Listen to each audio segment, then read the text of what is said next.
こんにちは、先生。はい、こんにちは。はい。こんにちは、先生。はい、こんにちは。こんにちは、先生。はい、こんにちは。はい。オンラインの皆さん、ビデオにお願いします。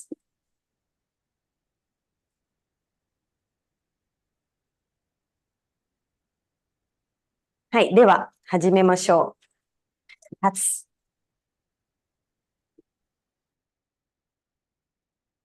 おはようございます。はい、どうぞ。はい、オンラインの皆さん、おはようございます。おはようございます。先生。はい。ビデオオンにお願いします。Please have your videos on, those of you who are joining online.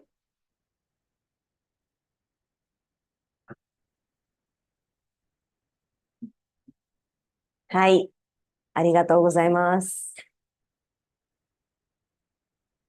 I'll just wait maybe another minute. Some people are still joining. はい。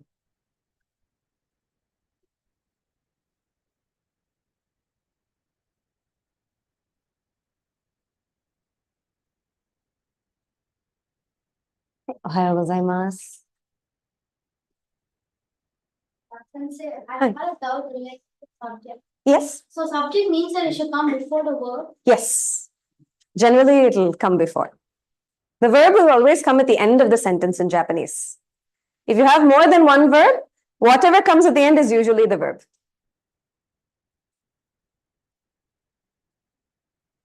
はい。では、始めます。今日はレッスン7とレッスン8のレビュー。Review.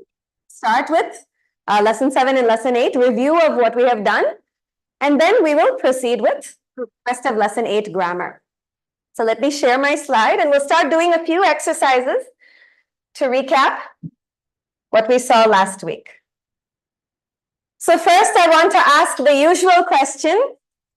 今日は何月何日ですか？8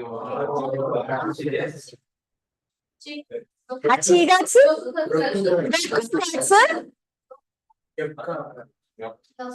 What's the date? 8th date, right? Is it? 8日です。はい。The 8th date should be 8日。4日は何日ですか？ It's the 4th, right? With the double consonant, it's the 4th date. 8日 with elongation is 8th date. 今日は6月8日です。はい。何曜日ですか？土曜日です。はい。今日は土曜日です。はい。昨日は何日でしたか？昨日は何ですか？昨日 is yesterday. 昨日は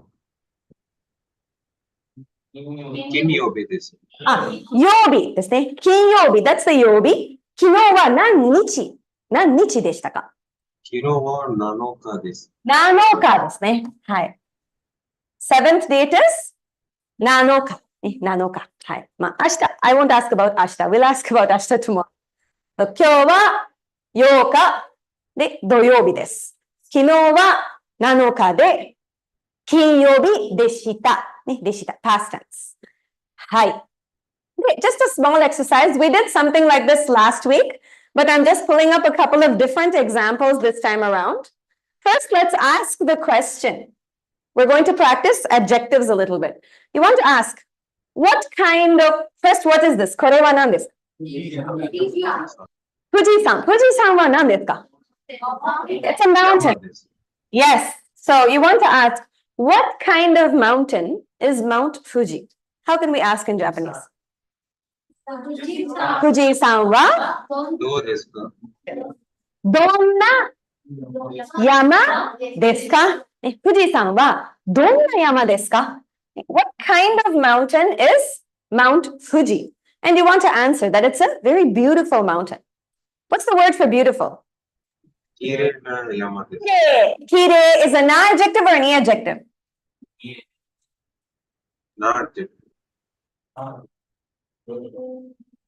What is the rule? How do you tell them apart? If they end with E, how do you know if it's E adjective or not adjective? What do you have to check? The previous sound? And what should that sound be for E adjective? For E adjective. If it's E adjective, that sound has to be A, E, U, or O. A, E, U, or O sound. So if this was Ra, Ri, Ru, or Ro, then it would be E adjective. As long as it's an A sound, you can mostly be sure that it's Na adjective. Kirei na. So if you want to, Mount Fuji is a beautiful mountain. How can you say it? Hi. Fuji-san wa kirei na yama desu. Online no minasan, I hope you can hear me. Is the audio okay? はい。大丈夫ですね。はい。So, 富士山は綺麗な山です。Say I want to change this up. I don't want to say beautiful. I want to say tall. What's the word for tall? 高い。高い。いい形容詞ですか？な形容詞ですか？いい形容詞です。いい形容詞。It's an E adjective. So how can you say it's a tall mountain? 高い山です。富士山は高い山です。ね。富士山は高い山です。で、we did something similar last week also. You want to ask, what kind of boy is, who is this? Huh? Oh, it's elongated, right? Kato kun. Kato kun. What kind of boy is Kato kun? How can we ask? Kato kun wa donna Otoko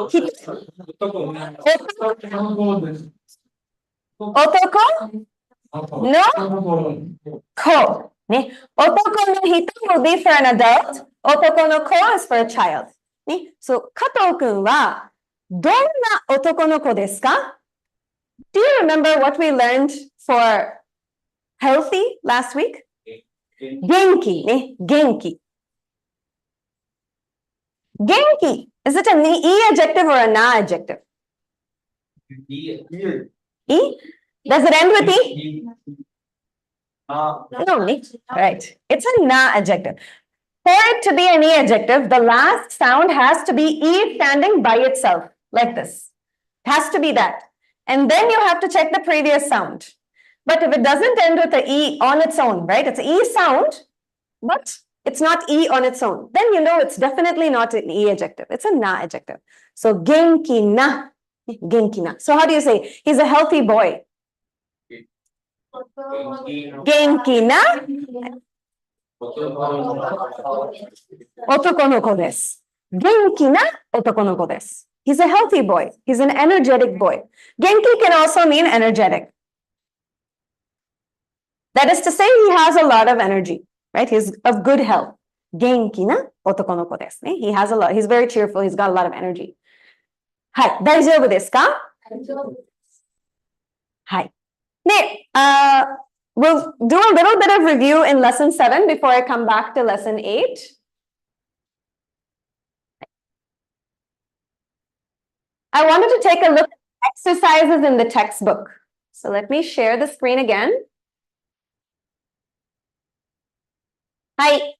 教科書。教科書。Please take a look at your textbooks. Lesson 7, 練習。練習。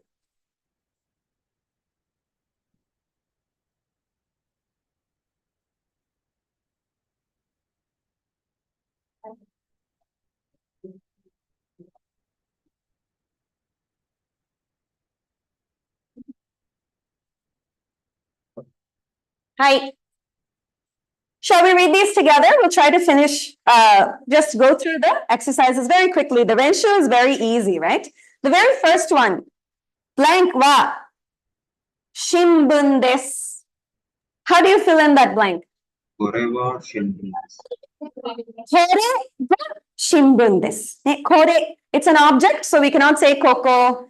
kono is incomplete, so we have to say これは新聞です。How about the next one? ここは図書室です。図書室 is what? Place, right? It's a place, right? It's a library. So we have to say ここ、ね、ここは図書室です。How about the third one? blank がこの方がラジラャジャさんです。 blank がラジャさんです。So how can we fill it? What are the options? Chira. We can either say この人、 Hito. この方、 Kochira. こちら。Any of these options are fine.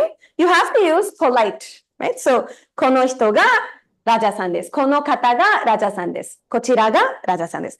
The next one. アショークさんは Achira. はい。あちらです。ね、アショーク is over there. あちらです。Of these options, since it says polite, it's better to go with one of these two options. ね、either using こちら、あちら or あの方、この方。It's more polite, right? Than just この人 or あの人。人 is not so polite. It's just average. These are more polite. はい。はいはい、どうぞ。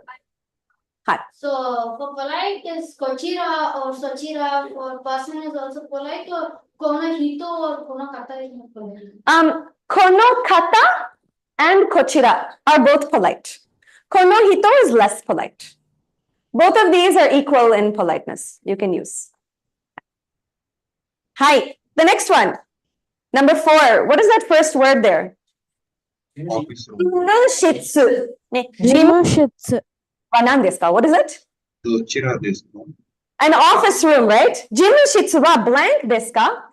How do you fill in that? どちらどこですか You can either say どこ or どちらどちら. But of these two, the more polite option is generally どちら.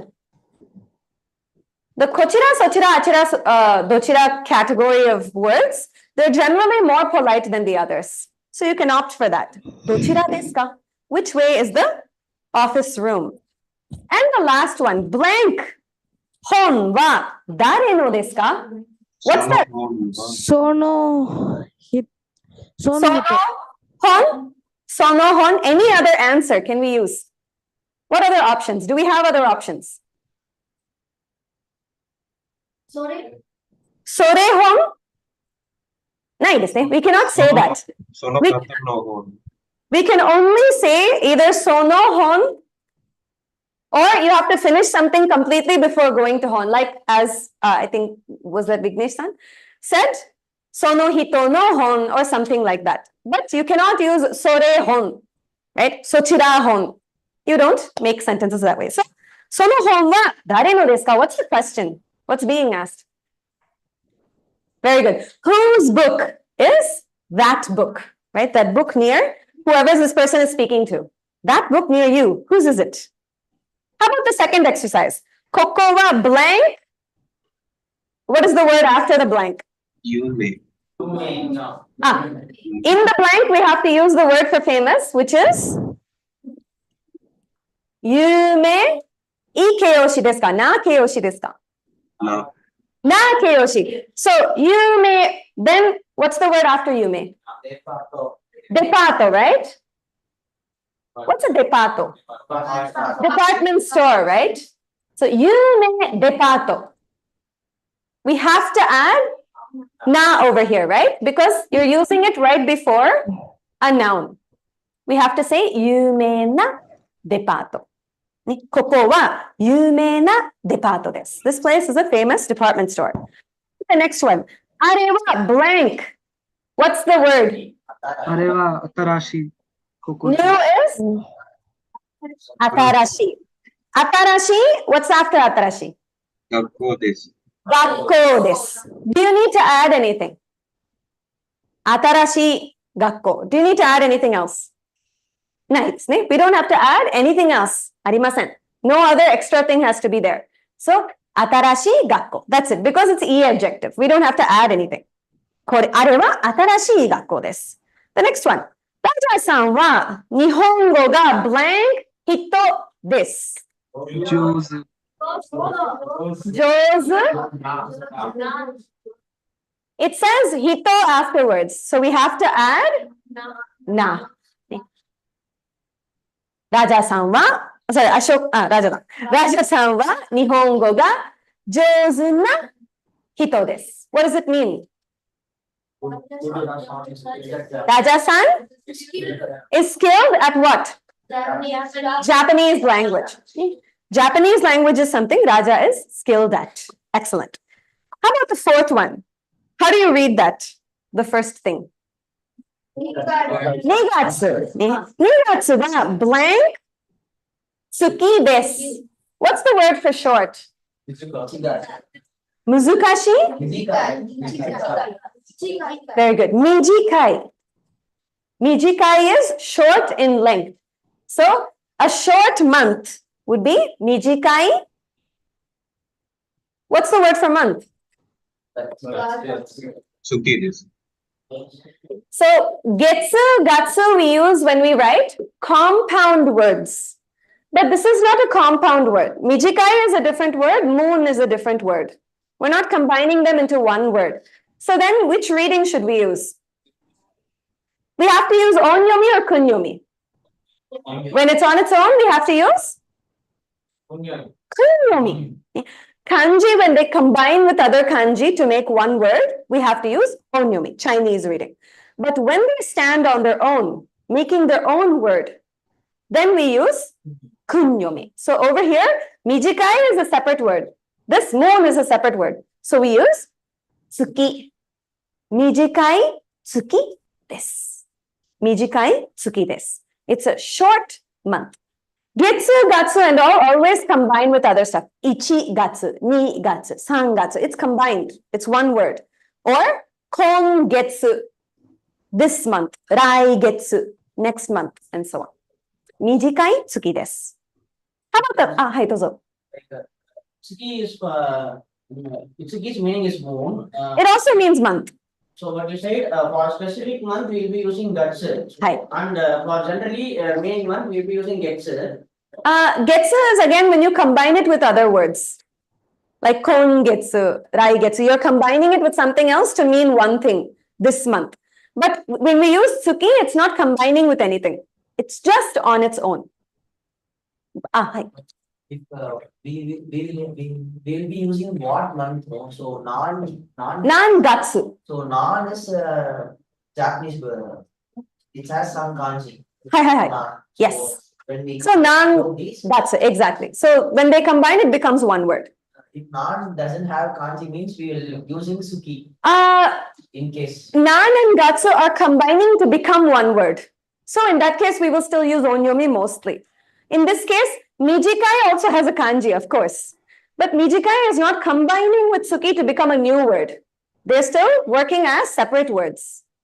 So you would use kunyomi plus kunyomi. That is, this is a separate word, that is a separate word. What month also we are not achieving a new word like. In Japanese, it's counted as a new word. Like nan-gatsu, it's actually a single word. They don't think of it as what and month. It's unified. So some things like that we have to get used to. It's a little tricky. Hai, daijoubu desu ka?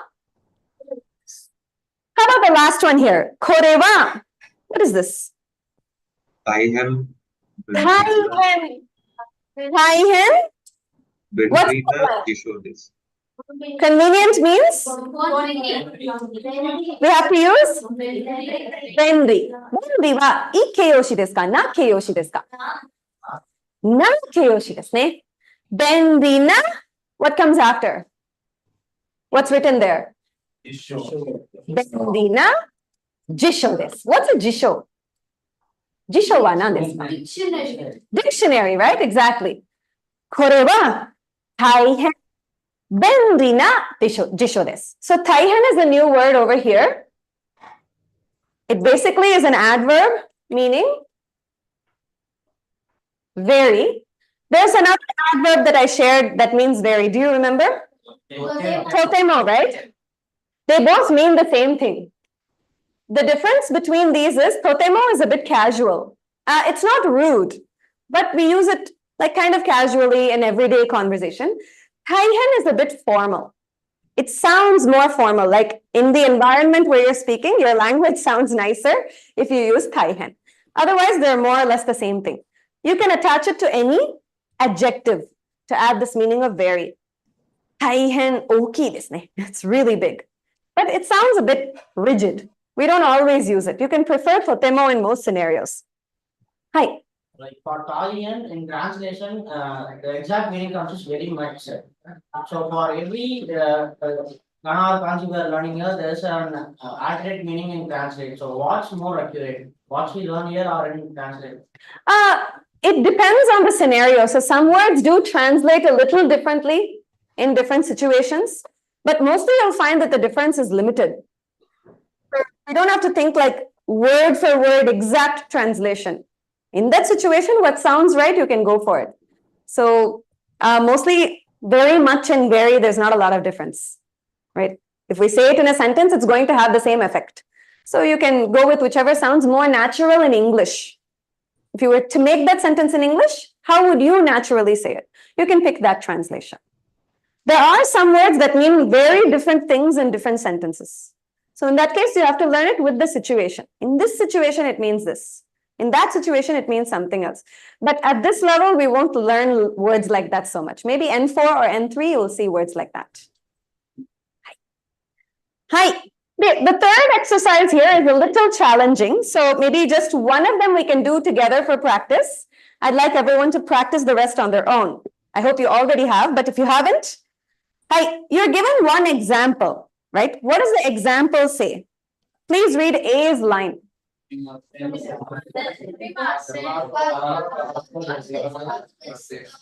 Excellent. すみません。はい。デパートはどこですか？デパートはどこですか？ What's the question? All right, excuse me. Where's the department store? And what does B say? Ko? お交番の交番の右です。右です。 What is 交番? Did anyone look it up? Ginko is bank. 交番 is a police box. It's not really a police station. It's not so big. It's like one of those small boxes where there's like one cop standing inside and he's there to help people who walk by that road. Koban is a very common feature in Japan. Like every neighborhood, there would be a koban. So you can get help from the cop. He's also there to kind of, make sure that everybody is safe and things are proceeding normally. So koban is a police box. So koban no migi wa nan desu ka? What does that mean? To the right, right? To the right of the police box is the department store. You can see the picture and this thing. So let's try the very first one. How do you frame the question first? Hi. Doko desu ka? Very good. Sumimasen ne. Yubin kyoku wa doko desu ka? And what's the answer? Eki no? Eki no? Hidari desu ne. Hai. Eki no hidari desu. What does that mean? Right, Right or right of the left? Ne? Left. Hidari is left. Migi is right. Eki no hidari desu. It's to the left of the railway station. So as you can see in the picture, Yubin kyoku. This symbol is given for Yubin kyoku. It will look a bit like katakana. Hey, it's not important. I don't want to discuss that right now, but just letting you know that that symbol is used for Yubin kyoku. Maybe we'll talk about it when we get some time. Kono exercise wa daijoubu desu ka? Is this exercise okay? I think the choose the best is also pretty simple. Did anyone have any question in that first exercise? Choose the best. Page 54. I know how we can say actually. Ote arai wa blank desu ka? It's hand wash in the sense the place where we wash our hands. So basically it's restroom. So it's a location. You can use dochira. Hai. So ote arai wa dochira desu ka? Ne. Hai. Now, I think I saw people having some issue with the second exercise when I was reviewing homework. So I'd like to quickly review this together. Now, we saw this in the conversation of lesson 7. What's the very first sentence? How about your room? How is your room? How can you ask? Hi. Anata no heya wa? Hi. Anata no heya wa ikaga desu ka? What's another way of asking? どうですか Ha. Anata no heya wa? どうですか Do desu ka? Okay, so ikaga is the more polite form. Do is the more, I wouldn't say it's very casual. It's just a little less polite. This is more respectful. This is just standard politeness. Ikaga desu ka? Do desu ka? And what about the answer? It's very large. What's very? Totemo? Hi, large or spacious area. Exactly. Hi. I saw many answers with oki. We don't use oki to describe a space. It's an object size. Hiroi is for space. When there's a lot of room, we say totemo hiroi desu. What's the opposite of hiroi? Very good. Semai. Semai is narrow. Great. How about the new supermarket? How can we ask? Hi, new supermarket.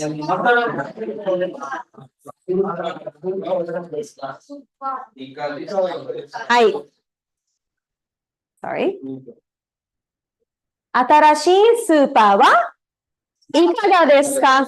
So super, please note the spelling. It's elongated su and elongated pa. And it's in katakana. Atarashii super wa dou desu ka? Ikaga desu ka? How about the answer? Do we add na here? We don't need na here because there's no noun after benri. We're just finishing the sentence with benri. So you can just say, totemo benri desu. Na is only if you have a noun. Totemo benri na super desu. Totemo benri na kaado desu. Benri na enpitsu desu. Whatever it is. You have to have a noun. Hi. How about the Japanese class? How can we ask? Nihongo no? 授業 Hi. Either you can say jugyo or you can say kurasu. Kurasu. Katakana desu ne. Kurasu. Nihongo no jugyo or Nihongo no kurasu wa ikaga desu ka? Do desu ka? And what about the answer? It's a good class. You can either say I or yoi. I kurasu desu. I yoi kurasu desu. Yoi sounds a bit old-fashioned, so you can prefer I in general. We don't use yoi directly except in very formal situation. But in other forms, you will be using yoi. When we learn that, I'll talk about it. So, I jugyo desu. Yoi jugyo desu. Ah, hi.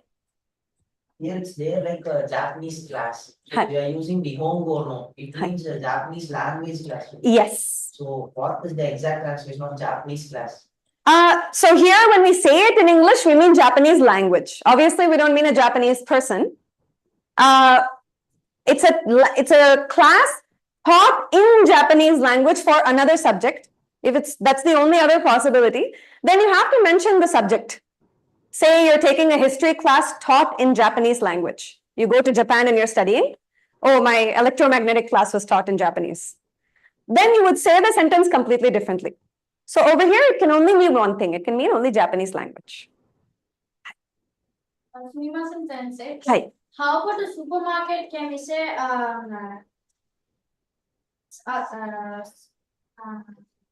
totemo atarashi supu wa ikaga desu ka? Ah, hi. Ah, yeah, those. Yes. Is it possible to say Atarashi Hi. Supu wa ikaga desu ka? Is it possible? Yes, correct. Atarashi supa wa ikaga desu ka? That's correct. Daijoubu desu. Hi. Then the last question. How are you? How can we ask? Very good. O genki desu ka? And the answer is okage-sama de. Usually okage-sama de, you can add genki desu. Arigatou gozaimasu. Thank you. To be more formal, if you really want. Okage-sama de, genki desu yo. Arigatou gozaimasu. How are you? I'm fine. I saw a couple of daijoubu desu in this. When somebody asks o genki desu ka, we usually don't say daijoubu desu. It's a bit weird. If they ask daijoubu desu ka, you can say daijoubu desu. But o genki desu ka, it's more natural to say genki desu or okage-sama de. Otherwise, it's like you're answering something different and they asked you something different. Daijoubu desu ka? Hi. I think the last exercise, many of you did it okay. Any questions on that one? You had to use the correct adjective in the correct blank. Heiyoshi. Okay desu ka? Is that fine? Exercise 3 on page 55.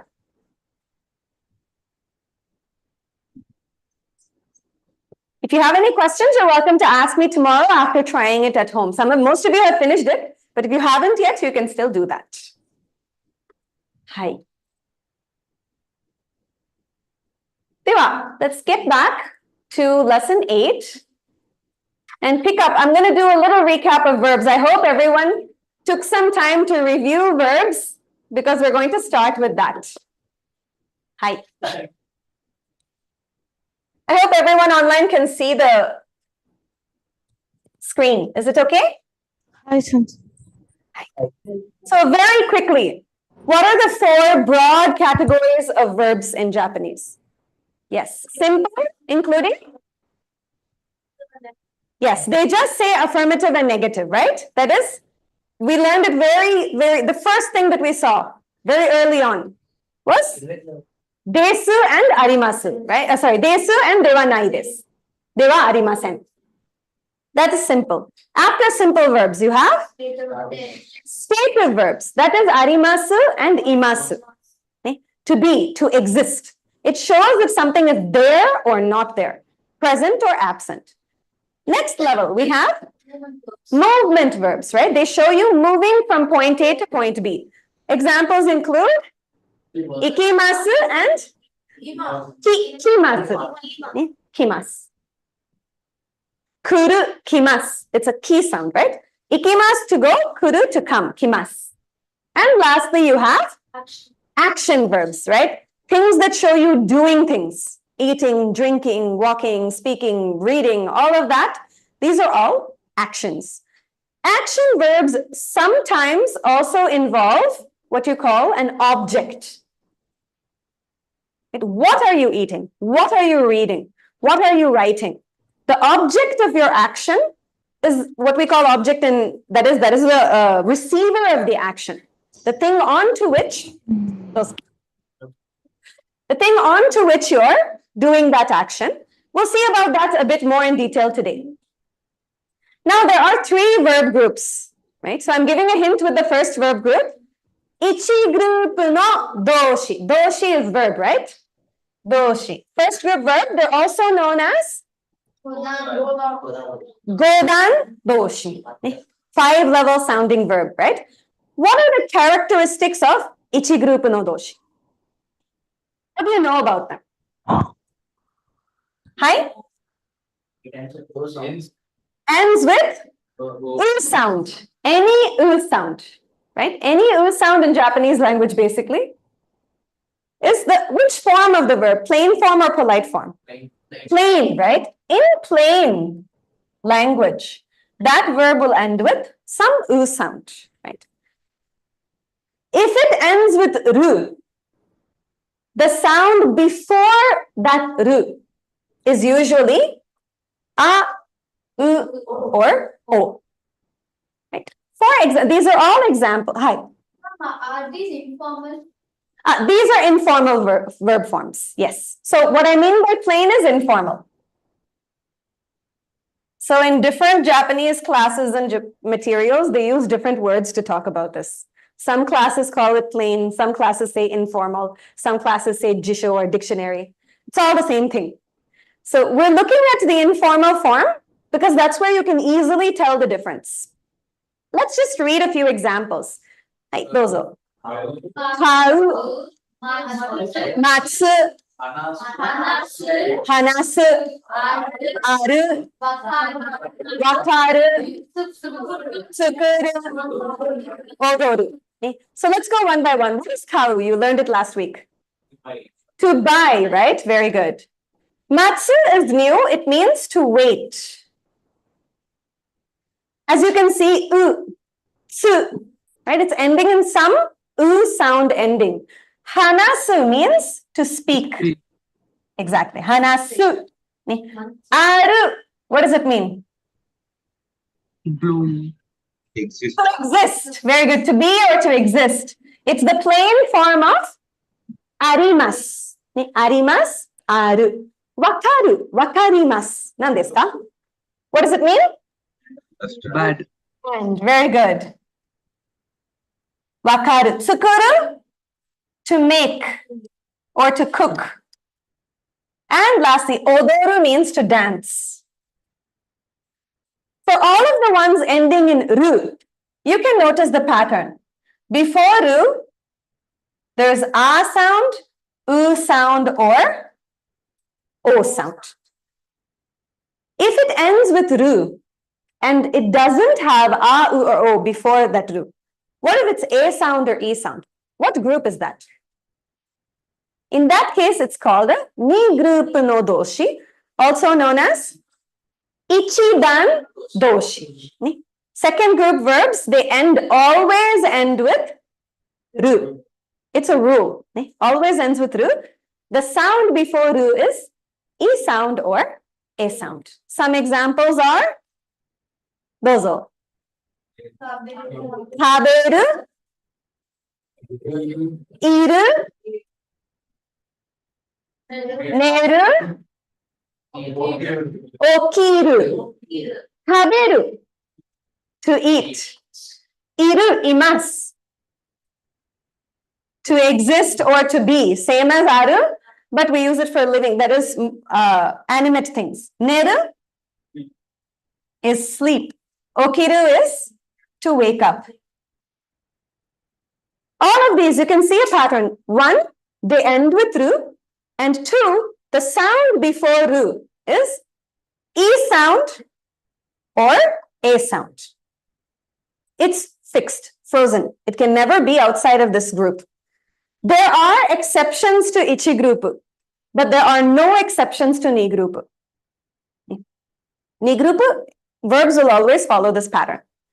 Lastly, hi, do you have a question? Lastly, there's one more group, right?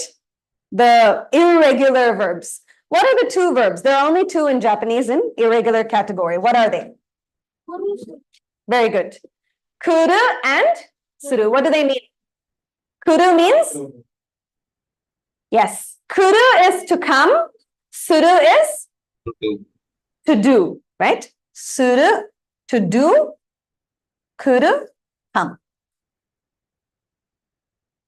That's fixed. It's frozen. So now we'll quickly review how to change, right? Why is it important to know what group a verb belongs to? When you make changes to a verb, when you put it in past tense, when you put it in negative form, when you put it in plain or polite form, the change follows a pattern according to the group. So for ichi group no doshi, changing from plain form to polite form, what is the pattern? It's written up here. So going from polite to plain.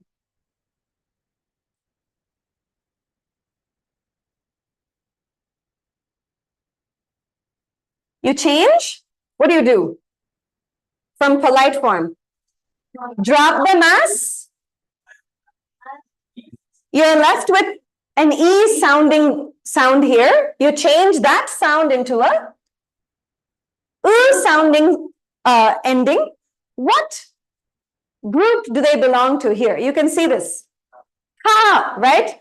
It's the remaining sound will belong to some consonant group, anything. But you have to retain the same consonant group. So if it's going from ki, it goes to ku. The ka part will stay the same. Only the vowel sound will change. That's the pattern. Coming reverse, you can do the same thing. From u sound, you change it to the e sound. Ku becomes ki and you add masu. So iku, ikimasu. Ikimasu, iku. Second group. What's the pattern? You drop the ru and add masu. Great. Iru, imas. You can see the only change that's happening is drop mas, add ru. That's it. Reverse is the same. Drop the ru, add mas. Ni group and odoshi are very simple. What's the polite form? Tabe, mas. Neru, nemasu. Okiru. Same thing. Drop the ru, add mas. Neru, nemasu. Okiru, okimasu. Very straightforward. As long as you know it's ni group, the step is easy. Lastly, san group. Shimasu, plain form is suru. Kimasu, plain form is kuru. You just have to memorize. There's no pattern. I'm sorry to say, but there's no pattern. You just have to memorize it. You'll get used to it. For example, I asked you today, shukudai. Shukudai o shimashita ka? Shukudai is homework, right? Homework. Oh, shimasu. Shimasu, past form is shimashita. Did you do your homework? Did you do your homework? Hayakawa ni kimashita ka? Did you come to Hayakawa last week? Senshu, last week. Hayakawa ni kimashita ka? We just have to get used to hearing the sound and we'll pick it up very quickly. Suru and kuru are extremely common verbs. You'll hear them very frequently. So I gave this chart also, I shared it in Google Classroom. I hope you have this in mind because we're going to do a little practice now. We'll start with verbs you already know, and then we'll do a few new verbs. Hai, dozo. We're going to change it to plain form. Yes. Ikimasu. Ikimasu. What verb group is it? Group 1 or group 2? Group 1. Right? Because you already know it. It's a new verb. You know, I mean, it's not a new verb. So, ikimasu, plain is iku. Yomimasu, plain form is yomu. Excellent. Kaimasu, kau. Excellent. Arimasu, aru. Imasu, iru. Excellent. So, this alone is ni group. All of these are ichi group. And what do they mean? Ikimasu is? What does it mean? To go. Go. Very good. To go. Gakko ni ikimasu. I go to school. Yomimasu. To read. Read. Hai. Kaimasu. To buy. Buy. Shimbun o kaimasu. I buy a newspaper. Arimasu. Exist. To be or exist. And lastly, imasu, same thing, right? To be or to exist, except it's for animate things. Now going back from plain to polite, iku becomes Ikimasu. ikimasu. Hai. Dozo, dozo. Iku becomes ikimasu. Yomu. Yomimasu. We're changing ichi group. So we're changing the u sound into e sound and adding mas. Kau, kaimasu. Aru, arimasu. Iru, imasu. It's second group. Drop the ru, add mas. For all of these, you're changing it to the e sound of the same group. So here it's mu becomes mi. E sound. Ma, mi, mu. The ma group. This is the normal vowel group. This is the ra group. This is the ka group. You maintain the same group. That's the important thing. Now, a few new verbs, shall we? Those are. Aruku.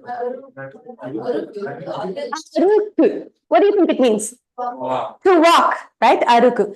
Ichi group desu ka? Ni group desu ka? How do we find it? The last one is low sound. It's ending in some u sound. As long as it's not ru, it cannot be anything except ichi group. Ni group has to end in ru. San group has only kuru suru. So it has to be ichi group. How do you change it to polite form? Arukimasu. Very good. We change the u sound. It's ku. It have to be ki. Arukimasu. Excellent. Hi. You know this one. Taberu. Ichi group or ni group? Ni group. It's ending with ru. The sound is a. Tabemasu. Very good. To sleep? Neru. Ichi group or ni group? Ni group. Very good. Also ni group. So it becomes nemasu. To drink. Nomu. Nomu. Ichi group or ni group? Very good. It doesn't end in ru. So what's the polite form? Nomimasu. Mizu o nomimasu. I drink water. And lastly, you know this also, we looked at it briefly. Tsukuru, right? Tsukuru, to cook or to make something. Ichi group or ni group? How do you know? Preceding sound is u sound. For ni group, it has to be a or e. One of these two. But here, it's u. Tsukuru becomes? Tsukurimasu. Polite form is? Tsukimasu. Ichi group, you have to change the last sound, not the previous sound, the last sound. Tsukurimasu. Ru becomes ri. You're checking the previous sound only to find ichi group or ni group. You don't do anything to it. The change will always happen only to the last sound. Tsukurimasu. Tsukurimasu. Hai. Otsukaresama deshita. Daijoubu desu ka? Feeling a bit more confident? Yes? That hi was a little weak. Okay, we'll keep going. We'll keep going. Get used to it. So last week we saw a few sample sentences using verbs, right? Like for example, Raja is in the bookstore.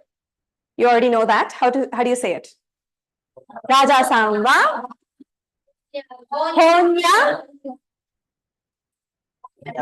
honya ni imasu. Raja-san wa honya ni imasu. And what if he's doing other things, like he's going to the bookshop? Hi? Ikimasu. Where? Honya. Honya? What particle do we use to mark it? Ikimasu. Place. Ni. Ikimasu. Always. Hai, dozo. Raja-san wa honya ni ikimasu. Raja goes to the bookshop, right? Honya ni. And if he wants to buy a book, hai, kaimasu, exactly. Raja-san wa honya, we'll come to that part, but hon o kaimasu. Hon o, to read is yomimasu. So in these examples, we already saw last week, you have these two particles coming in. We did not discuss the particles in detail, so that's what we're going to be looking at now a bit more closely. I'll come back to this after we look at the particles. I want us to just do a little bit of activity with that. Hi. Supposed to be afterwards.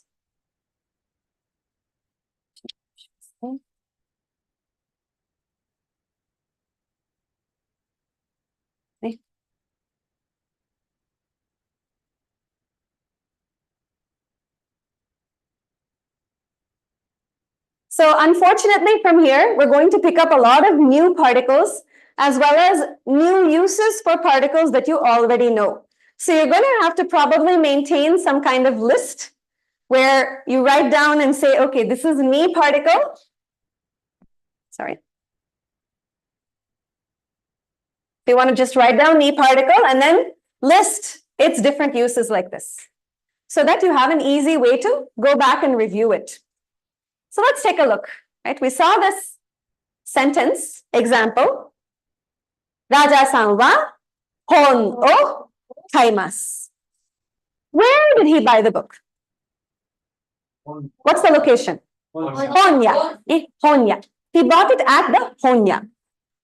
Please read this sentence. Raja-san wa Raja-san wa honya ni ikimasu. Not this one, this one. Yes. Raja-san Raja-san wa honya de hon no kaimasu. kaimasu. So here, Honya, the place where Raja does the action kau kaimas, that place is marked with de particle. Right? De also has the meaning of at or in, same as ni. It's not very different from ni, but the difference is what you're doing in that location. We use ni when somebody or something simply exists in that location, right? Heya ni hon ga arimasu. It's just arimasu. Heya ni sensei ga imasu. They're just existing there. They're just standing still or being there. But the moment they're doing an action in that location, we have to change that marker to de particle. Honya de hon o kaimasu. How would you say, for example, at the library, I read a book.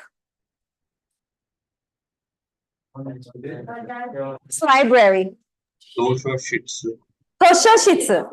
Watashi wa Toshoshitsu de hon o hon o yomimasu. yomimasu. Exactly. Toshoshitsu de hon o yomimasu. But you want to simply say, oh, Raja, he's in the library. Raja wa toshoshitsu ni imasu.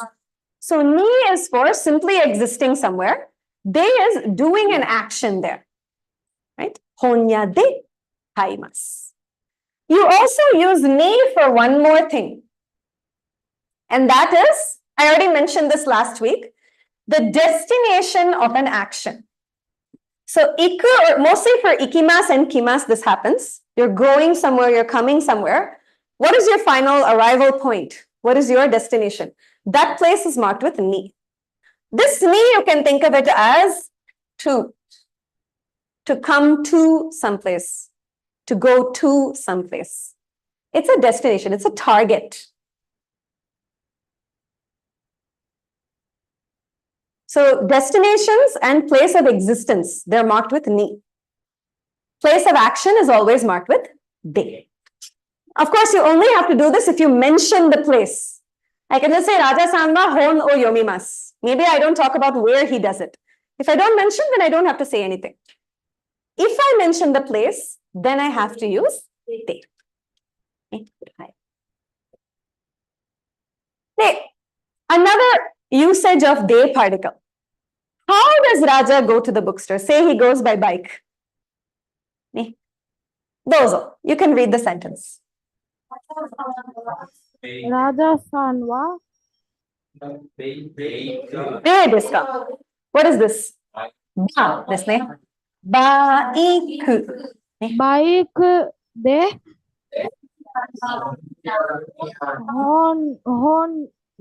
honya ni Ikimasu. So you ikimasu. don't have to read the next thing just yet. Raja-san wa baiku de honya ni ikimasu. This de basically means by bike. You often use it with modes of transport. How you do something, the means or the method by which you do something is marked with de. As you can see, the destination is still marked with ni. Honya ni ikimasu. I go to the bookstore. How did I go? Bike de ikimasu. So the way you do it is marked with de. So far for de, we saw two uses, right? Just today we saw two uses. One is indicate the place of an action. Another is the means or method by which we do an action. That also extends to taking mode of transport. Onaji desu ka? What does onaji mean? Same. Same. Kore to kore. Ne. Onaji de wa arimasen. Ne. And the previous day also. Onaji de wa arimasen. The previous day is for an action. Here you're marking not a place, right? Place of action was day, that day. This is not a place. Baiku is not a place. You can say baiku, bus, kuruma, anything. But it won't be a place. It's the thing that you're using to achieve this action. The means or the method. Daijoubu desu ka? Hai. Japanese people place that day after the. After, yes. Particles always come after the thing that they're marking. Generally in Japanese, it's always like that. One last use of de. Okay, last one for today. Hi. For example, when you go to a shop and the shopkeeper, calculates the total bill amount for you, say, okay, that's totally 200 rupees. Okay. Dozo, yonde kudasai. Sorry, please read this. Senbu de What's 100? Hitsuka Shaku. Shaku. Rupee. Rupee desu. Zenbu de shaku rupee desu. It's totally 100 rupees. Now, zenbu means whole, all of it. All of something, anything. So here he means zenbu of all that you're buying, right? Zenbu de, in total. The condition for 100 rupees is that it's all these objects. This is a little tricky to understand. What de is doing here is marking the condition in which you're doing something. So, zenbu, 100 rupees. Only all the objects come to 100 rupees. If you take out an object, obviously it's not 100 rupees. It'll be like 88 rupees. So, this is the condition for this. I'll give one more example. By condition, there are other kinds of conditions. For example, Dozo, you can read it. Hi. Watashi Watashi wa hitori de hitori de rupi ikimasu. rupi ni Super. ikimasu. Super. Hi. Exactly. Hitori also means alone, right?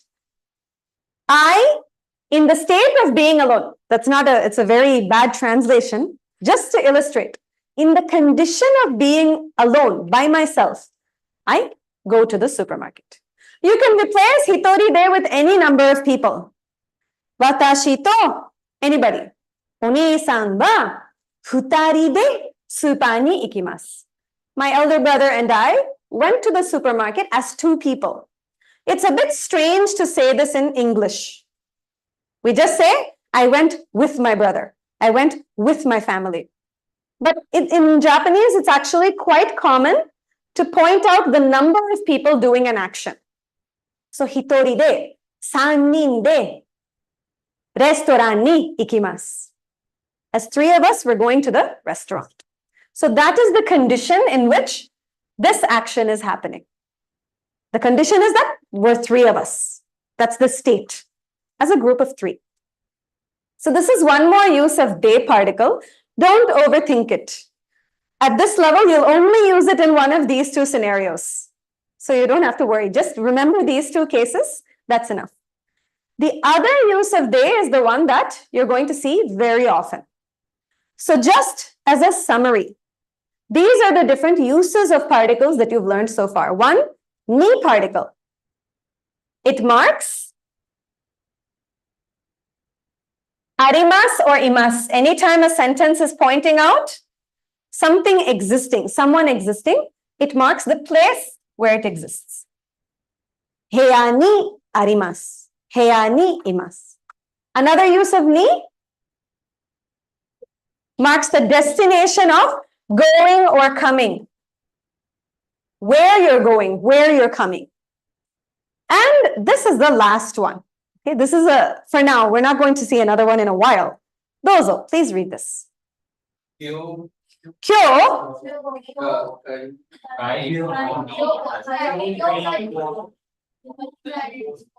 kyo kaimono ni ikimasu. Kaimono is shopping. This ni basically means for. Doing something for a purpose. The action is ikimasu.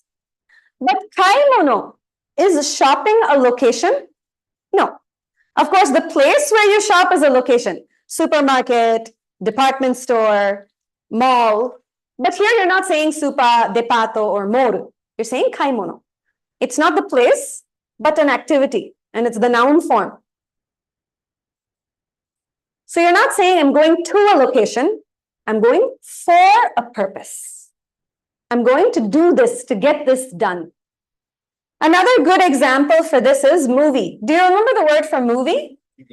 Yes. Now, ega itself is not a place. Ega is a thing.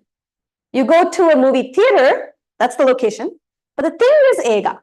So often you can say, ega ni ikimasu. I'm going for a movie.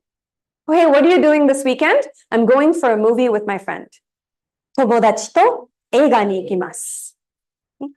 So these are the three uses of ni particle so far. Place of existence, destination of an action, and purpose of an action. Daijoubu desu ka? In this, we also saw the O particle very briefly. So to elaborate on O, there's nothing much. You're marking the object of any action. This is the action. What you're doing that action on is marked with O particle. Let's read these examples, shall we? Dozo. Start with the top. Hon o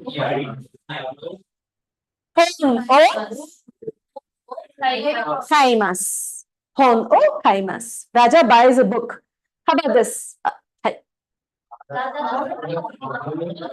o yomimasu. What does it mean? Reads a book, right? Raja reads a book. What does he read? It's this. Dozo.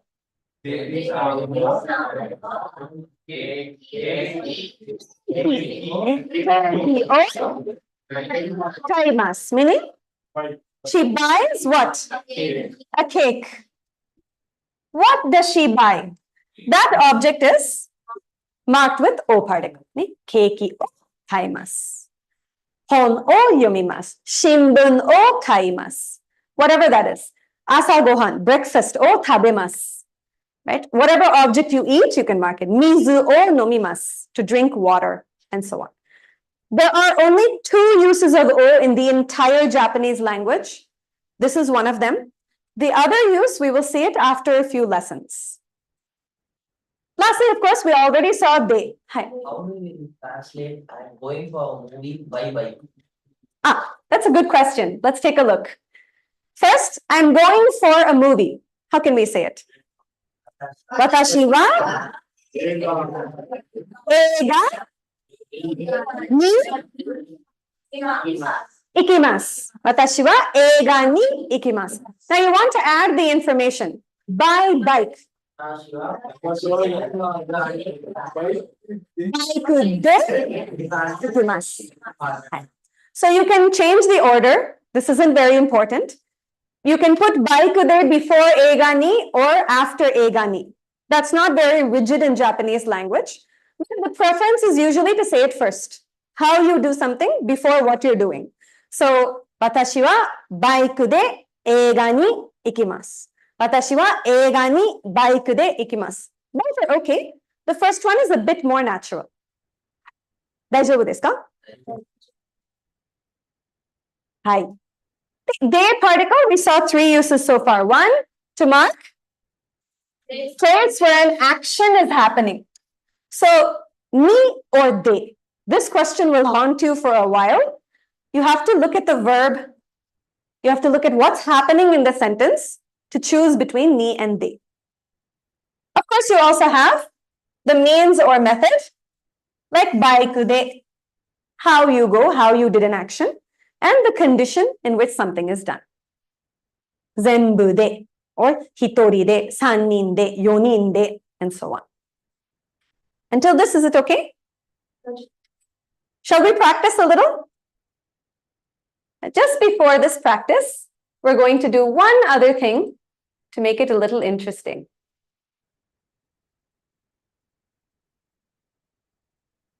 We still have to look at lesson 8 kanji, by the way. That's waiting for you.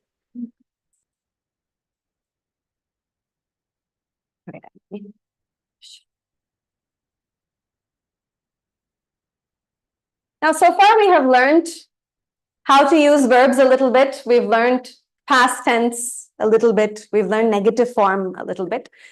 What we're going to learn here is something very kind of simple, but it expresses something very unique in Japanese. Now, for example, let's just pretend we're in this situation where there's a cafe. What's the word for cafe? Coffee. Kohi is coffee. Cafe, the place. Hi. Kisatan. Kissaten or cafe. These are okay. Kissaten. Now, this is a unique kissaten. In this kissaten, これは何ですか? Ocha, ne? Chai, chai. It's like Indian style tea. So chai. Ne? They don't have tea. Chai wa arimasen. Hai. これは何ですか? 何のジュースですか? You can try to read it. Orange juice. Orange. Sorry, I forgot to enable that. Orange. Orange juice. Orange juice mo arimasen. This cafe doesn't have anything except coffee, basically. Dozo. Coffee wa Kohi ga arimasu. Demo. Only coffee, right? They don't have anything except coffee. Basically, to make this sentence, they have nothing except coffee. Dozo, you can read the sentence. Kissaten ni kohi shika arimasen. So, arimasen, what's the form of the verb? Arimasen. It's negative form, right? It's negative form. Shika is a particle. It has only this one use. There's nothing else to it. You use it only like this. Shika plus the negative form of any verb basically means nothing but or nothing except. Kono kissaten ni kohi shika arimasen means there's nothing except coffee in this shop. That's why it's in negative form. Hi. Shika particle means what? Something like but or only. It means like but or only. So but for coffee, there is nothing else. That's the way we're bringing out the meaning, right? So in such a place, chai wa arimasu ka? Iie, arimasen. Orange juice wa arimasu ka? Arimasen. Kohi wa arimasu ka? Hai, arimasu ne. No, only kohi. That's the meaning. And there's something interesting about using this shika thing. It's that when you say it like this, you have this feeling that it's not sufficient. You're kind of judging that, oh, I wish there was something else. That's not enough. A cafe should have more drinks. It's not okay. Right? You have a little bit of judgment in your tone when you say, oh, they have nothing but coffee. It's so useless. I really want other items. I would like some juice. So shika plus negative form, it has this connotation, and you can use it to exclude things and say exclusively only something is available or usable. Let's look at some examples. You want to say there are only Indian restaurants. Indo-Jin desu ka? Indo no restaurant Indogo restaurant shika shika arimasen. arimasu. When you made that sentence, you would have had this doubt. Where do I put my wa and ga and all that? Shika replaces wa and ga. Where you normally put wa or ga, you're replacing it with shika. Indo no restaurant shika arimasen. Nothing else exists except Indian restaurants. How about this? Try to read this, please. Beji, beji, ha, ri, vegetarian no tabemo. vegetarian, no? Vegetarian no Habemo. tabimono. Habemono means food. Vegetarian no tabemono. Obviously, vegetarian food. So you want to say there's only vegetarian food. Vegetarian no tabemono shika Vegetarian no shika arimasen. vegetarian no tabemono shika. Replace ga, add shika arimasen. There's nothing except vegetarian food.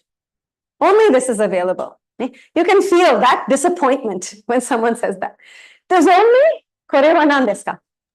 Dosa. In this restaurant. How can we say it? Dosa shika arimasu. Hai, dosa shika arimasen. Correct. But in this restaurant. Hai, Kono restaurant. kono restaurant. Ni. Very good. Kono restaurant ni dosa shika arimasen. There's nothing but dosa. I can't have anything else. Hi. Is that known as a particle or? It's a word actually. This is a compound word of tabe and mono. Mono means thing. Is the same tabe that you say in taberu, tabemas, to eat. So edible thing or food. That's also how you make the word kaimono. Kaimono is made using kaimas. Kai plus mono. It's a thing which you buy. That is to say that it's shopping. The activity of buying things, shopping. There's a lot of Japanese words that are made this way. You take the verb and you add mono to it. We'll see more later. It's a good question. There are only Japanese and Indian people. Japanese people and Indian people. Nihonjin. Indojin. Nihonjin do Indojin Yes. Nihon. To Indojin. to Shika. Indojin shika imasen. There's no one else. There's no other type of people. There are only these two types. Hayakawa de America jin wa imasen. Australia jin wa imasen. Igiris jin wa imasen. Indojin to Nihonjin shika imasen. Hi. There are only cats and dogs. Neko. Shika. Arimasen? Very good. Imasen. Only cats and dogs, no other animals, right? In that person's house, they have only dogs and cats. They don't have birds and so on. Hi. There are only tables and desks in that room over there. Ano heyani. Anoheyani. Isuto. Anoheyani. Shika arimasu. Very good. Isu to tsukue shika arimasen. On this desk, there's nothing but no notebooks and pencils. 上の上に Hi. Ueni. Enpitsu. What is this? ノート Enpitsu. Shika? Shika arimasen. Tsukue no ue ni note to enpitsu shika arimasen. If somebody comes looking, they're like, hey, I left my phone in the room. Did you see it on my desk? あなたの机の上にノートと鉛筆しかありません。スマホはありません。There's only this. There's nothing else. Now, lastly, we've been using with imasu and arimasu. You can change it to any verb. For example, I buy only this book. Like, oh, I read only this series. I don't buy any other books. I buy only this. Nothing but this book. Watashi wa this book. Shika. The verb is kaimasu. We're changing it to negative form. Watashi wa kono hon shika kaimasen. I don't buy any other books. Raja reads only this newspaper. Raja-san wa kono shimbun shika. The verb is excellent. Raja reads only this paper. He doesn't read anything else. Only the Times, not the Hindu, not Dinamalar. Only this. Kono shimbun shika yomimasen. Only Raja comes. Raja is the only person who's coming. No one else comes. Raja-san, shika, very close, to come. Iku, ikimasen. iku is to go, right? What is kuru? Sorry, what is ka? I just said it. Kuru. Hi. Kuru is to come. What is the polite form? Kimasu. Eh? Kimasu. It's a third group verb, right? It's one of the exceptions. Shimasu, kimasu. So, Raja shika, negative form. Kimasen. Shika is always used with negative form. Always. It's a rule. Only Raja. No one but Raja comes. Raja shika kimasen. Every time I hold a party, the only person who shows up is Raja. None of my other friends come. Hi.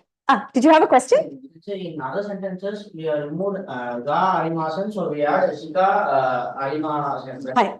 But here we have removed the object of action. Does shika itself Ah. what? Very good. Yeah. It also replaces O. So it depends on what you're attaching shika to. So if you're attaching it to the subject or the topic, you drop ga and add shika.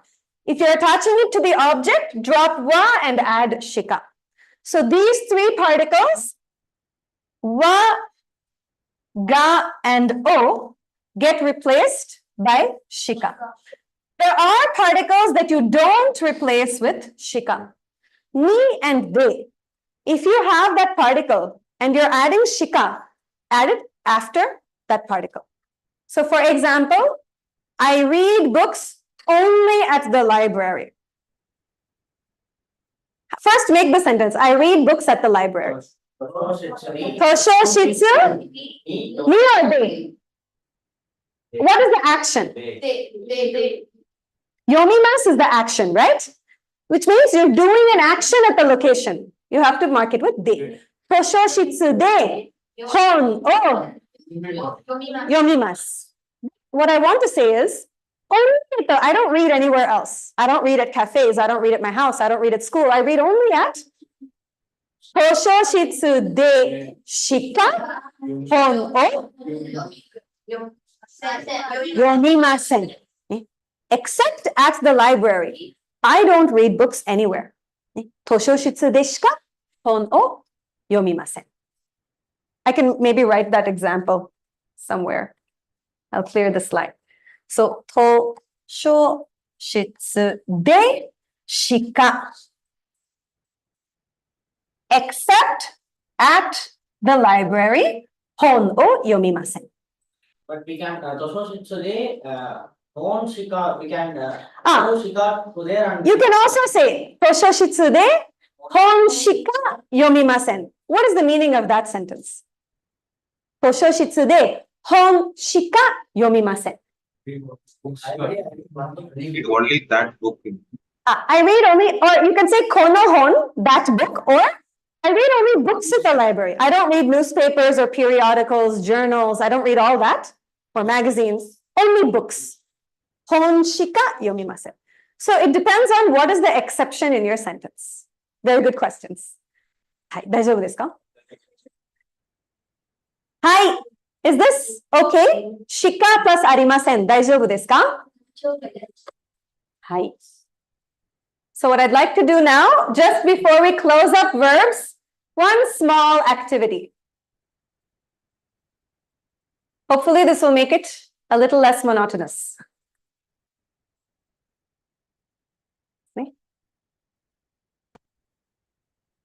Hi.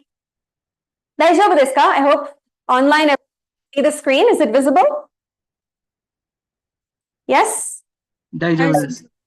Hi. Great. Sensei, I Hi. did this game yesterday. Oh. Yeah, I did it. Oh, that's nice. Okay, where did you do it? From Padma the Sensei's link. presentation. Ah, yeah. Okay. Hi. Then you can wait for the others to answer. Yes? Hi. So what we want to do is fill up the blank with the correct subject for the verb. Right? So, これは何ですか? Ikimasu. So which one should be the topic or the opening part of this sentence? The first one is? Ga. What is this?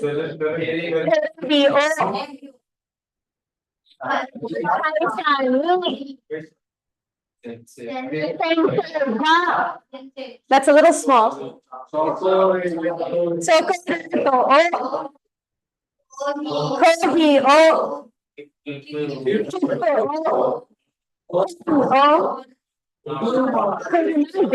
Great. So which one fills correctly for ikimasu? Kaisha. We can say Kaisha ni. Aisha ni ikimasu. We can also say ikimasu. Hi. We'll finish the others. We'll see. So we have two options. We'll come back. The verb mimasu. It means to see, to watch. So which one? テレビを ね。テレビを見ます. To watch TV. To watch TV. Next is? 買います. So what is?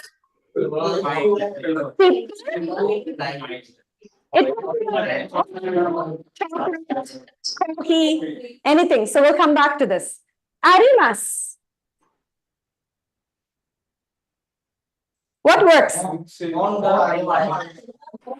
が Very good. 本があります. Very good. これは try to read it.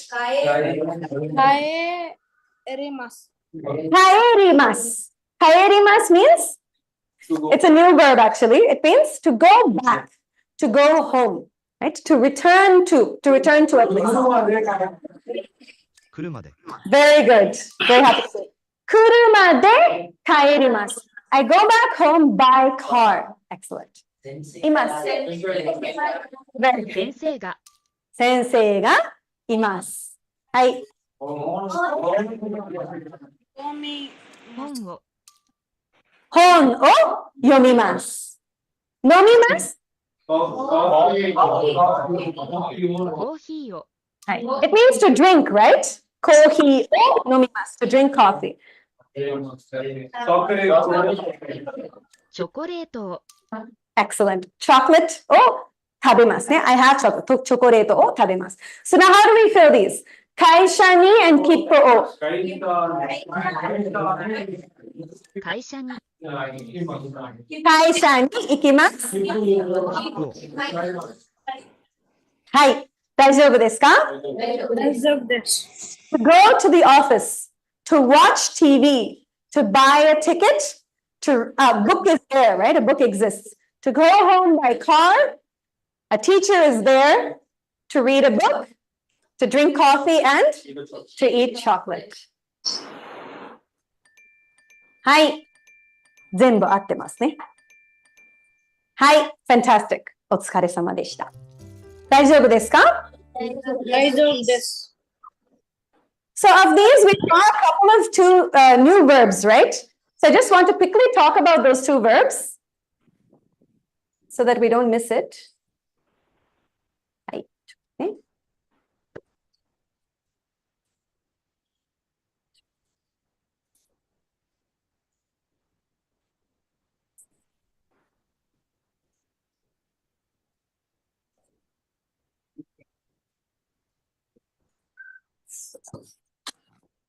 Hi. The two verbs that we saw new here were mimas. What did mimas mean? To see. To see or to watch, right? Mimas. Mimas, the plain form is miru.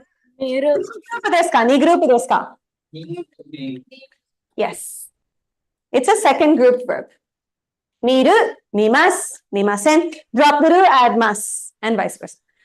Kaerimasu is an exception verb. We'll be seeing maybe 5 or 6 exception verbs in N5 level. This is one of them. The plain form is kaeru. Ichi group desu ka? Ni group desu ka? Should be ni group, right? Because it ends with ru and the sound before ru is a sound. However, it's actually ichi group. That's why it's an exception. There's no real good reason for this. It's a bit complicated, so I don't want to discuss it right now. It's still early. Later, when we get some time, I might talk about it. Kaeru is ichi group. So how do you change it to polite form? You have to change the ru into ri. Kaeru, kaerimasu. Okay? To go back to one's home. Usually it's home, as in your house or apartment. It can also be like to your country, your home country, or your hometown. But we always use it as a means of going home. It's not just to go back to return. For example, you go to your office and then you go home and then you suddenly remember you forgot your umbrella. So you go all the way back to, you return to the office. We don't use kaeru for that. It's not generally returning. It's returning to the place where you belong. So, kaeru, kaerimasu ne. Related to this, there's an expression in Japanese language, a pair of expressions. Those of you who like watching media in Japanese may have heard of them. When someone comes home after school or work, hi, the person at home says, okaeri, the full form is okaeri nasai. It's like, welcome home. Please come back. Please come in. Okaeri nasai. The person who's just returning, they say, hi, tadaima. Tadaima. Actually, the full expression is tadaima kairimashita. Tadaima. Tada means just. Ima means now. Just now I returned. Tadaima kairimashita. Okaeri nasai. It's like your honey, I'm home kind of expression in English. I just returned, and that person will say okaeri nasai. It's just something you'll see in their culture.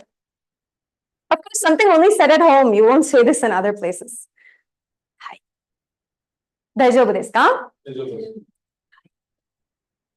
じゃあね, we'll take a break from a lot of grammar and particles and all that. We still have to look at lesson 8. Hi, kanji. So this, kanji. So please get your kanji workbooks ready so that you can work through the kanji. Lesson 8 kanji, some of you may have already seen. It's pretty simple. Suji, numbers, no kanji desu.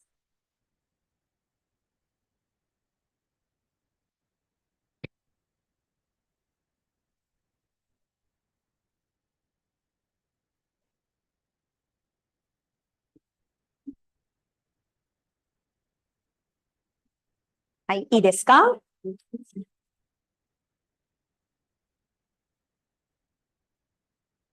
I hope everyone's taking some time to review previous kanji. It was supposed to be a pop quiz, but tomorrow I'm going to be quizzing you a little bit on kanji. So please review kanji and come tomorrow. Hi. But lesson 8 is easy, I promise. Of all the kanji, this is the easiest lesson. The very first kanji. Yes. It's the kanji for number 1, right? Ichi. Ichi is onyomi or kunyomi? Onyomi. It's the Chinese reading of this kanji. On the other hand, you have kunyomi, it's hito. So that's the basic difference, right? Wherever you're seeing that sound come in, they're taking the kunyomi for that particular word. Wherever you see this, they're taking onyomi for that word. It also has itsu, another form of Chinese reading, and hito is elaborated into this. I'll talk about that after a couple of lessons. It's actually a counter suffix.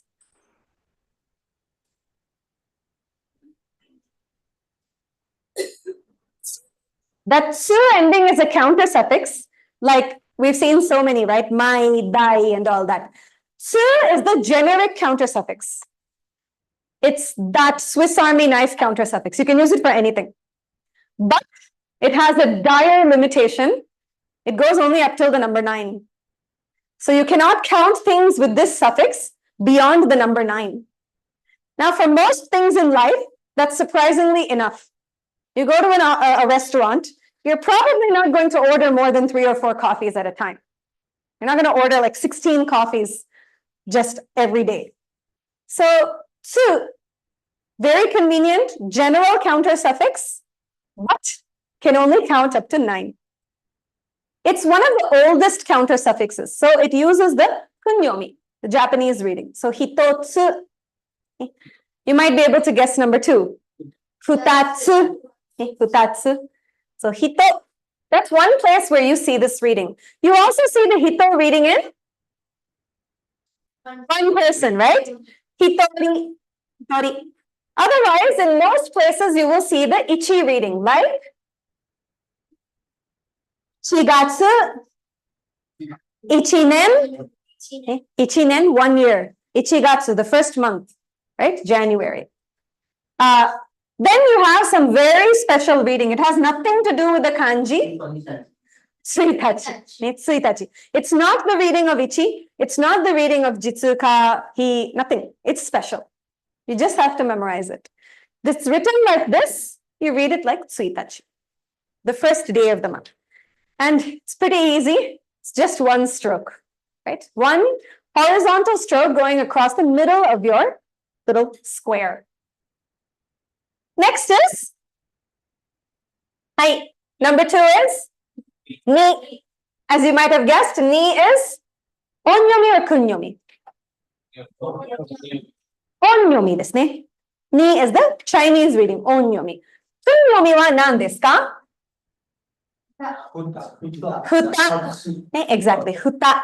Sometimes you will see this ta sound changing into another sound in the same T group. Like, for example, hutsuka. Hutsuka. It's still part of the T group, but it's the U sound instead of the A sound. Hutsuka. Or futari. These are using kunyomi. Kunyomi. Whereas onyomi, February, nigatsu. 2 years time. Ninen. Ninen. And so on. It's 2 strokes. It's basically like katakana ni. Right? Katakana ni was derived from this kanji. It also has the same sound, right? So, kore wa ni. Next is san. San.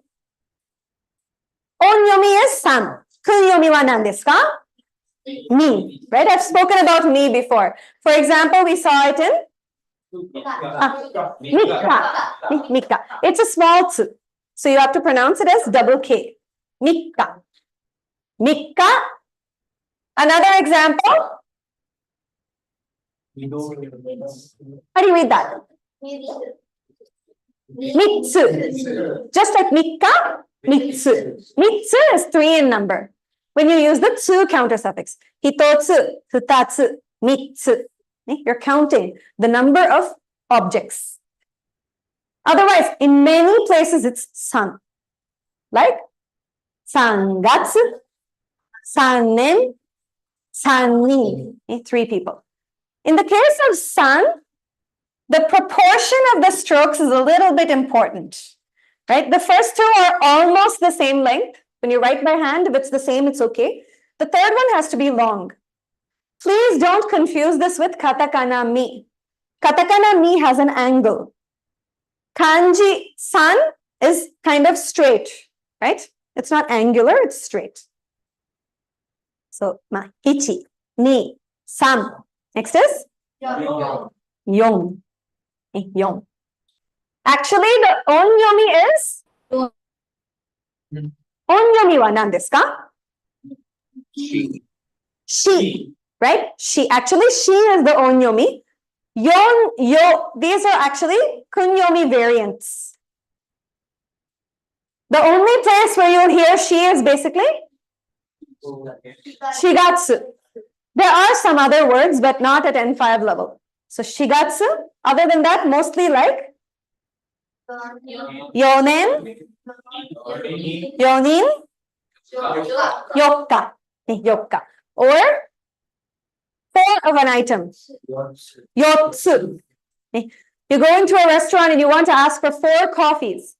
Kohi o yotsu onegai shimasu. Or yotsu kudasai. Please get us 4 coffees. And for yon, it's basically like ro, right? Katakana ro. But before you complete it, you have 2 strokes on the inside. So I like to think of it as all 4 directions, right? North, south, east, and west. Everything getting covered. And if you remember, I said this is the human legs radical. So someone walking the length of the world, right? Covering all the directions. He's traveled north as well, south as well, east as well, west as well. Something like that. Okay. 1, 2, 3, 4, and this is the closing stroke. Yon, shi. Okay. Hi. Next number is go. Go. Kunyomi wa itsu.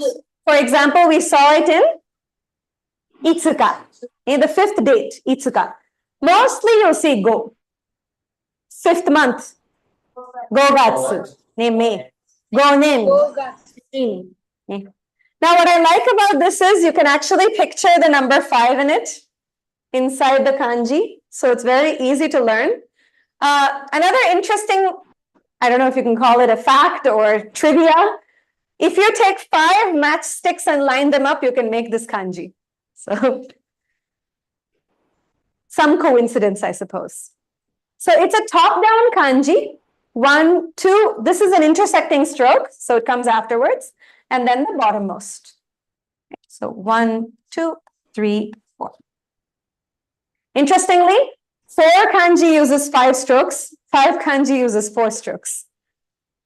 Again, it's up to you whether that's actually interesting. Next is roku. Roku is onyomi, kunyomi is mu. Sometimes modified into mui or short form mu. Mutsu, muika, mutsu, rokugatsu, rokunen, rokunin. Now for roku, it's a little hard to remember sometimes, so I have a little story. これは何のカタカナですか? Ha, katakana ha, right? I want you to just remember this. I'm going to go to kanji later. It's the kanji for the number 8. Okay? What does it look like? the kanji for number 8. It's a little bit like katakana ha also, right? This looks a little more elaborate. So it's like this. And if you simplify it, you get this. That's what happened also. Ha, hachi. So the ha comes from hachi also. Now keep that in mind. We're coming back to 6. You have this upper stroke, which is 2 strokes, right? And you have 8. So it's a really weird mathematical memory device. -2. It's hachi with 2 strokes removed. Right? 2 parts removed, you get 8. You can, sorry, 6. My math is going. So 1, 2, 3, 4. Top bar. 大丈夫ですか? はい。The next one will be Nana or so Nana, Nano, these are all kunyomi. Onyomi wa nan desu ka? 7. Shichi. Onyomi is shichi. It looks like exactly. Shichi is the upside down 7. If you just rotate it, you get this. It's very easy to learn this kanji. 2 strokes.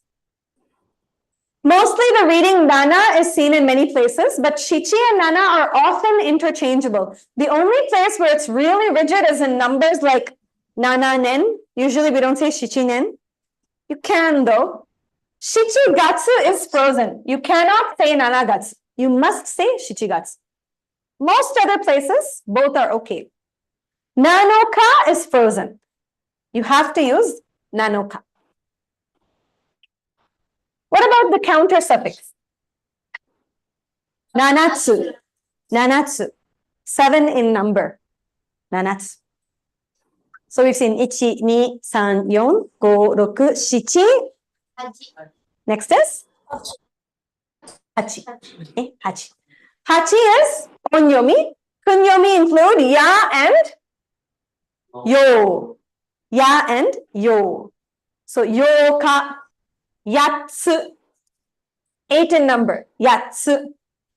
Otherwise, hachigatsu. Hachi nin. Hachi nin. Most places it will be hachi. Now this kanji, I don't have a very good story. I just remember like it's kind of perfectly divisible into 2 parts, right? So 8, you can evenly divide. I strangely use math a lot. And another thing is, this is considered a lucky number in Japanese culture. And the reason I've heard for that is because of the kanji shape. It looks like it's opening, right? So apparently that means it's opening into a prosperous future, right? It means that your path is opening into good things in your future. So you can remember the shape of the kanji with this. This is opening outward like this. Remember, kanji moves top down. So it's opening out. 大丈夫ですか? Almost done, yes. This is 9 or onyomi include Q and Ku. Kunyomi is kokono. Kokono. Like kokonoka. September? Fugatsu, 9 years. Kyunen, 9 people. Kyuni. I don't have a good story for this one still. I just remembered it using katakana ka. That moves inside, this moves out. Otherwise, it's a pretty simple kanji. Most number kanji are very simple. I think 4 has the maximum number of strokes. The rest are just like 2 strokes. This is Q. 1, 2. And lastly, number 10 is Ju. Ju. It's elongated. Ju. Onyomi wa Ju. Kunyomi wa nan desu ka? Ho. As you saw in Hoka. Hoka. Otherwise, many places it's Ju. 10月、11月、12月、10年、10人, all Ju. And it's a very easy kanji. It looks like a cross, right? 1, 2, 2 strokes. Incidentally, the word for cross, that is the Christian cross in Japanese language, it's called the Juji. Ji means character.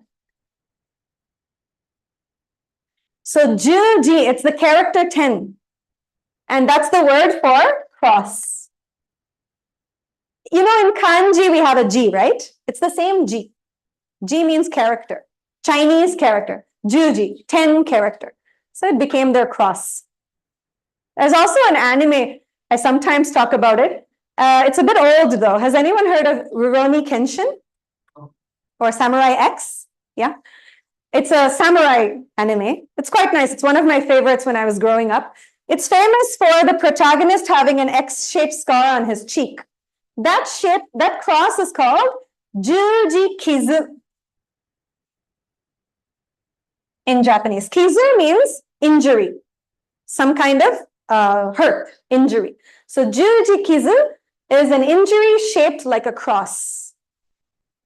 Kind of unimportant, but I just thought I'd mention. Why this kanji is written like this? It's basically supposed to represent a bundle of things. So whenever we count stuff, we find it very easy to, like after you cross 11 or 12, you keep the first 10 aside. Okay, this is 10. 1, 2, 3, 4, another 10. That is supposed to be the kanji's representation. You're bundling up things, so it's easy to count in tens. Ju. Hai. Daijoubu desu ka? We're almost through. Yes, we learned the 10 numbers. We still have 2 more kanji in this lesson. One is the kanji for this verb. Iku, right? Iku. As you might notice, the reading of the kanji is just I. The ku will be written in hiragana afterwards. Why is that? The reason for that is because it's going to change, right? It's not always iku. Sometimes it's ikimasu, ikimashita. There are other forms also. So many times, the part that's not part of the kanji, the part that's written in hiragana, it's done that way so that you can change it easily. Because we can't be changing the kanji every time we want to change the tense. It's a lot of fuss and muss. So that stays. The I part stays the same. The ku part may change. It's written in hiragana. Iku. You also have onyomi. Nan desu ka? Ko. Ko. You see it in this word. Ginko. Ginko wa a bank, right? The gin in ginko, you don't know the kanji. It has that kin kanji in it as a radical, but it has something else also. So you don't know it yet. So that's onyomi plus onyomi actually. Ginko, a bank. Ginko. Another example. Hai. Ryo? Ko. Ryoko. Ryoko is a trip or a journey. It's a noun. Ryo also has a kanji. Of course, it's a little complex. You learn it in N4 level. So ryoko, onyomi plus onyomi. It's a trip or a journey. So I'm going on a trip with my family. I'm going for a trip. Kazoku to ryoko ni ikimasu. Yeah, I'm going. I'm planning to go. You have another reading. It's not very important. Gyo. You use it to count the lines of a sentence, like lines in a text. Not important. It's like a counter suffix. Lastly, dozo, you can try to read it. Okonaru. Okonaru means to conduct or to perform. To conduct an event. My company is holding an event on the 30th of April. For example, hold, conduct, perform. It has all of those meanings. It's not really N5 level. You can just remember the meaning. You'll see it again more in N4 level or CJAT 2 level. So the meaning, core meaning is go, but it also has a sense of making something happen. That's where all of these meanings come from. So now coming to the kanji, you might recognize one part of the kanji. Yeah, what radical is that? Intersection. Yes, very good. It's actually the person radical with one extra stroke, making it the intersection. Which kanji did we see it in before? Yasumi has a hito radical. Intersection radical came in something. Non. Non-close, again, that has a hito radical. Yes, go or ato. The ato kanji has this exact same radical. So it's the same writing, same pattern, intersection. It also gives the meaning for this kanji, right? When you're going somewhere, you have to cross many roads to get there. So it's got that kind of meaning. This also has the image of roads coming together. So 1, 2, 3, 4, 5, 6. This is iku kanji. And the last kanji for the day. Daijoubu desu ka? Shall I proceed? Hai. Nan no kanji desu ka? Go. Nihongo, Eigo, Tamil go, Hindi go, and so on. Go is onyomi or kunyomi? Kunyomi desu ne. For example, Nihongo. It's a multiple kanji compound. You're using a lot of kanji to make one word. Go is just a suffix. You cannot use it on its own, right? It has to combine. On the other hand, you have a kunyomi. Nan desu ka? Kata is the reading of the kanji. Ru is at the end. It's a verb. Ichi group desu ka? Ni group desu ka? Ni group desu ka? It's ending with ru, so you have to check. Very good. Ichi group no doushi desu. What is the polite form?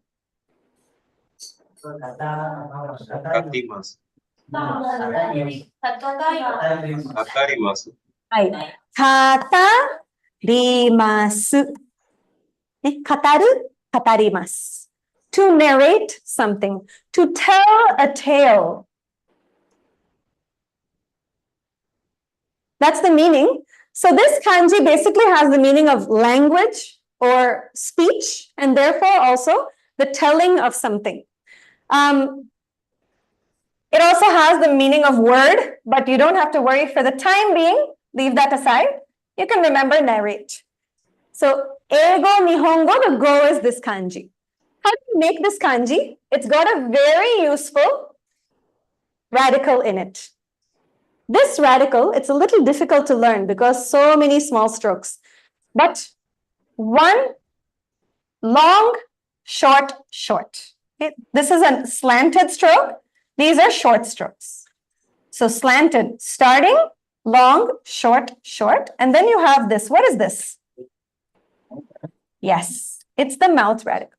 That is to say, when you want to speak, if you want to make meaning in a language, you have to say, you have to use your speech organ, and you cannot just make one sound. It's not meaningful. You have to make many sounds. You have to have at least this much to say for it to gain meaning, for it to become speech. This whole thing is the speech radical. It's also a kanji of its own. We'll be learning it later on. Okay? You'll be learning this kanji independently later on. So we'll come back to that. But please remember this because it comes in so many kanji. And inevitably, that kanji has to do with language, speech, communication, writing, reading, things like this. On the other side, korewa, the number 5, and again the mouth radical. Right? Now, this is just speech. These are all just sounds. But when you have just sounds, it's still not complete for you to become a language, right? You need to have parts of speech. You need nouns and verbs and things to become a sentence. 5 things, at least 5 things coming together to make something a language, units of things. So you can remember this kanji easily with this story. It's also the kanji on your textbook. So it's a little milestone. 8 lessons in, you can read the first half. At the end of the course, you'll read the second half also. Hai. As for Kataru, this isn't very important, but I'll share a little story with you. Has any of you heard of Genji Monogatari?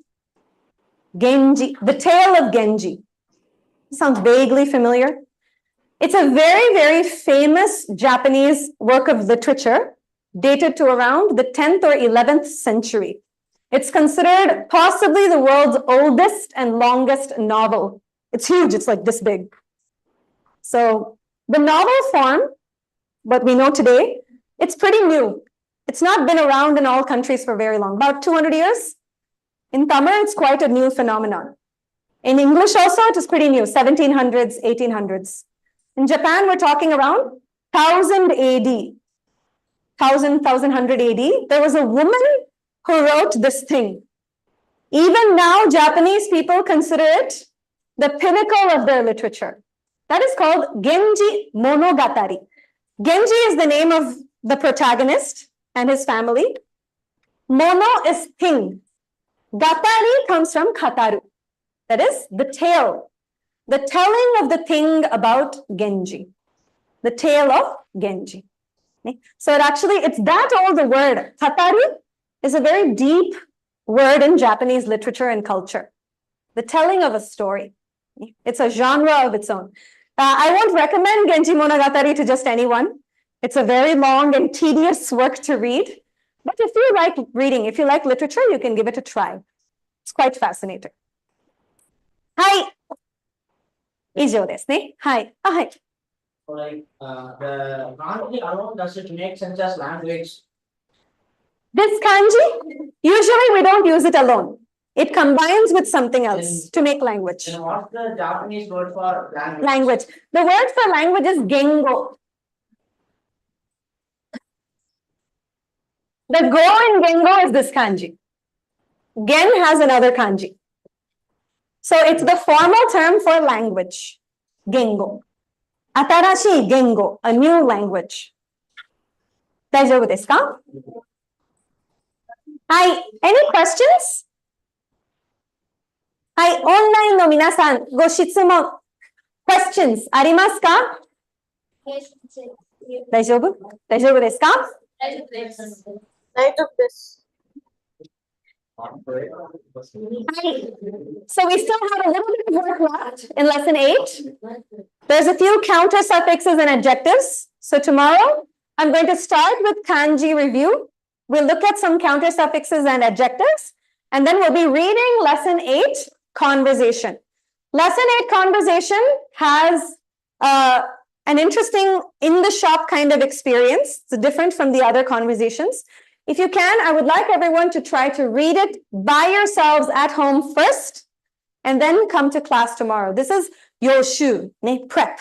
This is prep that you can do for class, so that when we read tomorrow, you'll be a bit more confident. Then we'll read the conversation, and probably we'll start a little bit with lesson 9. 大丈夫ですか? 大丈夫です。ちょうどいいですね。はい。Great. Any questions finally before we wrap up? Yes, sensei. では、皆さん、ありがとうございました。はい、ありがとうございます。ありがとうございます。はい、ありがとうございました。また明日ですね。I'll see everyone tomorrow.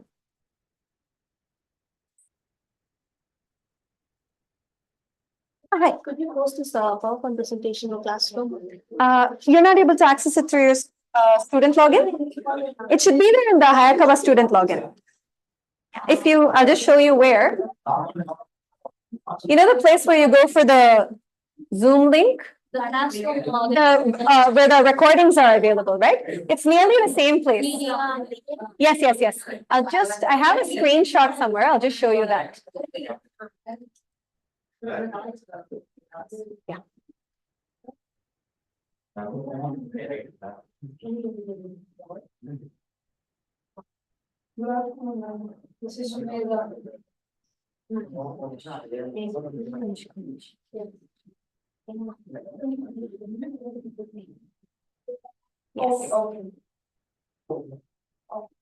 So this is Class presentation. if you open this, you can see the videos. If you go down, you have class presentation. Yeah. There may be some slides that I have added. It's not there in this set.